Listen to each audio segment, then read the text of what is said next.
Oando Energy Resources has just got government approval for a $1.65 billion acquisition of ConocoPhillips' Nigerian oil and gas business. Well, we're joined now by the CEO, Pade Durotoye. A very big deal in lots of ways. What's it going to mean for your company? It's a truly transformational deal that we're just concluding.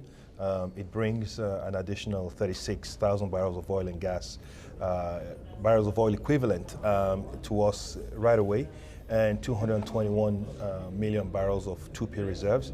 And that definitely makes us the largest single, by production, Nigerian independent, indigenous independent. So it's, in a way, also you're a kind of pathfinder, because you're actually doing something which is very different to what's been done before. I mean, in a sense, you're setting the rules for this, aren't you? Absolutely. I think to start with, this has been the single largest of the divestments to date. So funding that in the way we've done it, without using a foreign partner to start with. The amount of money that has been raised on the Nigerian local market, so we got $350 million of bank debt, local bank debt in Nigeria. The size of the reserve-based lending that was put together and the size of the equity plug is very significant and truly transformational. Yeah, and it's significant for the first time that it's much more transparent. You actually know how much the Nigerian banks have been contributing. Right. But does this also represent a bit of a sea change that the Nigerian banks are playing much more of an active role in supporting the industry? Well, absolutely. The Nigerian banks have come of age, and the amount of capital that they're able to deploy has been significantly transformed. So hitherto we hadn't seen anything this size into a single transaction. But now we're fairly confident that the capacity for debt in Nigeria is very robust, and they are able to do all the due diligence work and the screening work that makes them comfortable to be able to give such large amounts of money into Nigerian companies. Yeah. So just as well, that side of it is actually becoming much more efficient, because you've just got the Nigerian petroleum industry bill, which some people would suggest has been holding back the development of the industry. Do you feel now that actually you're in a kind of prime position to move forward?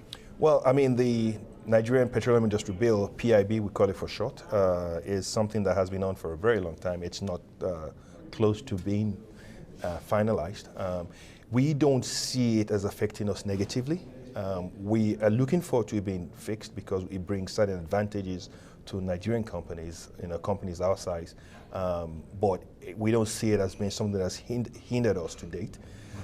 We're hoping that the government can get through it really quick because it takes away some of the doubt and uncertainties that overhangs on the industry as a whole, and that would definitely benefit everybody. But clearly, it hasn't impacted us negatively in this transaction, and it will not impact us negatively going forward.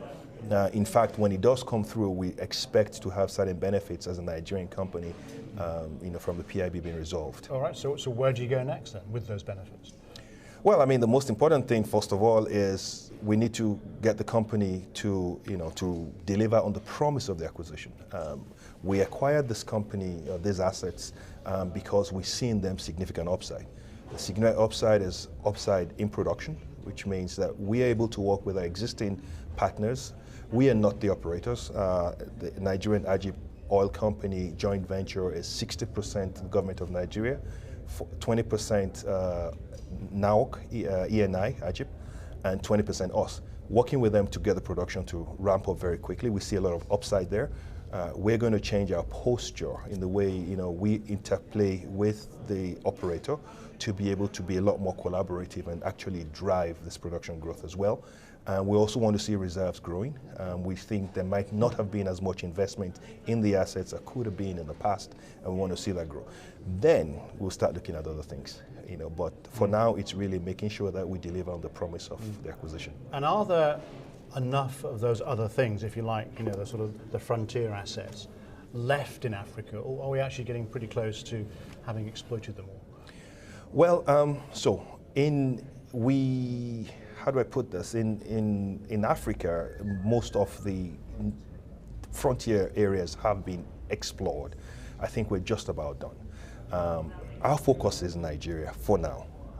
We see a lot of upside still, even in exploration in Nigeria.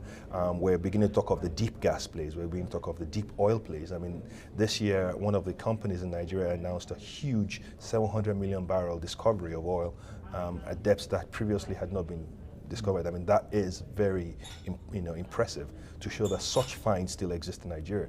We are going to be focusing on Nigeria in the immediate term.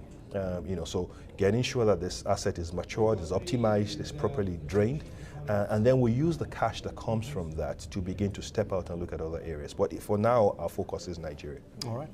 Pade, Durotoye, thank you very much indeed for joining us. Thank you. Thanks for having me.